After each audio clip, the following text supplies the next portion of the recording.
Israel Hamas की जंग और भी ज्यादा भीषण होती जा रही है। दरअसल एक तरफ जहां लेबनान बॉर्डर पर हिजबुल्ला ने मोर्चा खोल दिया है, वहीं गाजा में हमास ने आईडीएफ की नाक में दम किया हुआ है। अल कासिम ब्रिगेड और अल कुद्स ब्रिगेड गाजा से लेकर लेबनान में एक्टिव है। हालांकि इजरायली फोर्स दोनों ही मोर्चों पर डटकर खड़ी हुई है।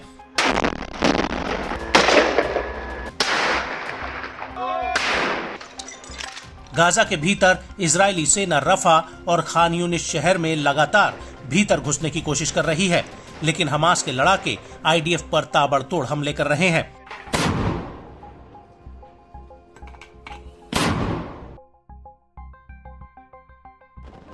और इसी कड़ी में अल मयादीन ने अपनी एक रिपोर्ट में कहा कि खान यूनिस और इजरायली सेना के बीच पूर्वी खान यूनिस में भीषण जंग चल रही है।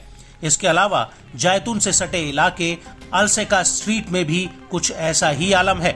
यहाँ पर अल कासिम ब्रिगेड ने दावा किया है कि उसके लड़ाकों ने फ्रंटलाइन पर आईडीएफ को खदेड़कर वापसी की है। इस दौरान अल कासिम ब्रिगेड ने इजरायल के एक सैनिक को मारने और एक को घायल करने का दावा किया है।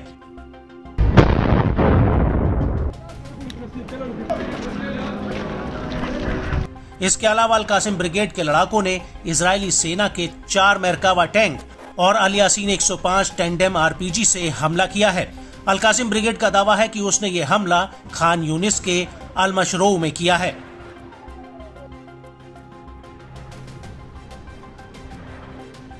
इसके अलावा अल कुद्स ब्रिगेड ने खान यूनिस के अल करारा में इजरायल के 4 सैनिकों और कुछ सैनिकों को घायल करने का दावा किया है।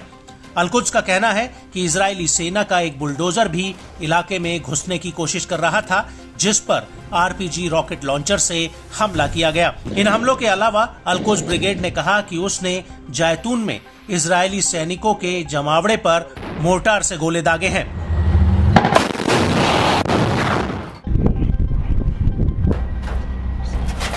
आपको बता दें कि अल कासिम और अल कुद्स ने इन दोनों ही हमलों को लेकर एक वीडियो जारी किया है, जिसमें अल कासिम के लड़ाके खंडहर पड़ी इमारतों में छिपकर सामने से आ रहे इजरायली टैंकों पर रॉकेट से वार करते हैं।